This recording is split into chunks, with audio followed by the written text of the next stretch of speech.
Today we are building a strict £500 budget gaming PC.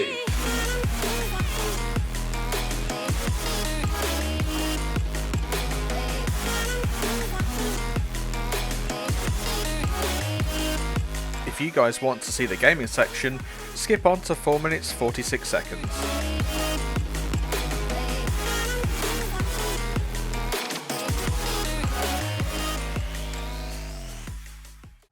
So let's take a look at the components I've picked for this build.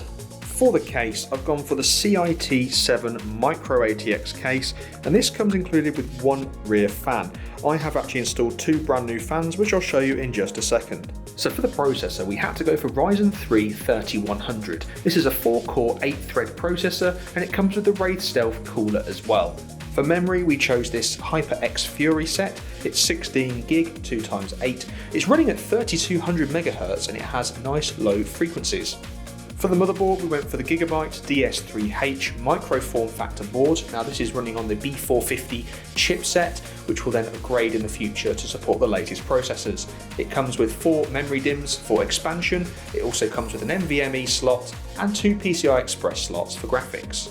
When it comes to graphics cards, there were really two options for this budget build. One was the RX 580, which is now 4 years old but still holds its own.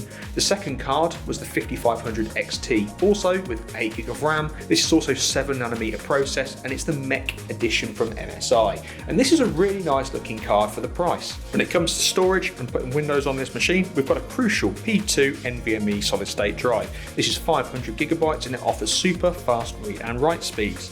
And for the power supply, we've got the AeroCool Integrator 500W. Now this is non-modular, but it does have all the peripheral cables and leads we need for this build. This is a perfect entry point and it's 80+ bronze certified. Anyway, enough of me talking, let's get on with this cracking build. And remember, I've used this case before because it's cost effective and it looked great too. So here is the board. We are inserting the CPU into the socket. So it's time to install the memory modules into DIMM number 1 and 3. This means the memory will run in dual channel configuration. And now I'm installing the NVMe drive onto the board. This is AMD's Wraith Stealth cooler, and we're just sticking it on top of that Ryzen 3100 processor. It always sounds a bit worse than it is. So I'm just connecting the CPU fan header here onto the board, and then we're going to look at installing the board into the case. So I'm just lining this up with the back plate. It's quite tricky to do, but once you get the knack of it, it'll be back into place where it needs to be. So I'm just screwing it down now with the 6 included case screws. And hey presto, we've got a machine that's coming together.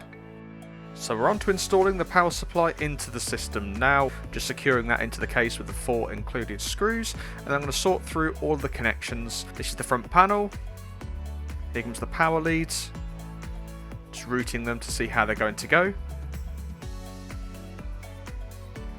comes the PCI Express for the graphics card, and now it's time to connect things up. So this is the board power. This is the CPU power. Here comes the front panel connections. So that'll be the audio. That's the USB. And these are the front panel lights and switches. Now we've got to get things tidied up.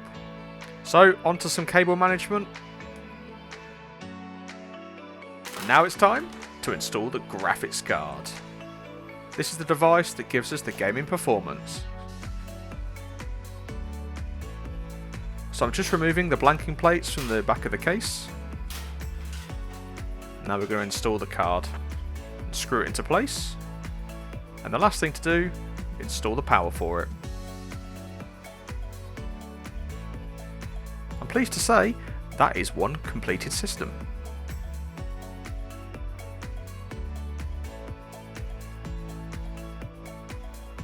Let's switch it on.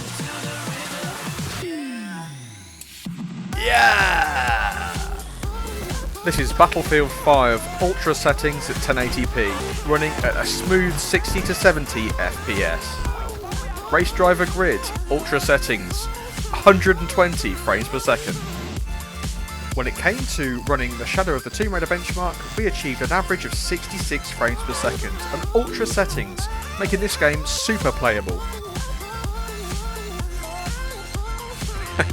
Now it's time for Serious Sam 4, and this is such a new game. You keep getting uglier. And then we went on to Modern Warfare. We're getting a 75 frames per second average, and this is on ultra settings, 1080p with the full anti-aliasing enabled. And this is so playable even in Warzone. I didn't even see any slowdowns, apart from my slow reactions when I get killed. Yeah, I love this system, guys. I'm so happy with how it's come out.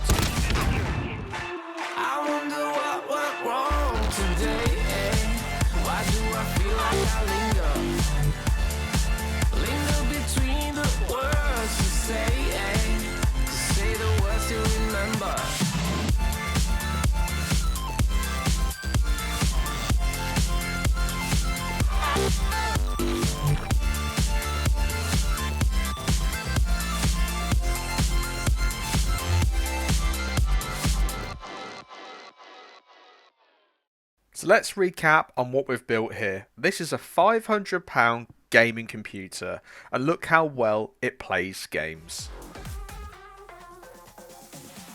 Guys, I'm over the moon with how this build's come out. For a budget level system, it's incredible. And if you guys are interested in this, remember to have a look at the links down below on Amazon. Now I really hope the customer is as happy with this build as I am, and as always, I'll see you next time. Bye for now.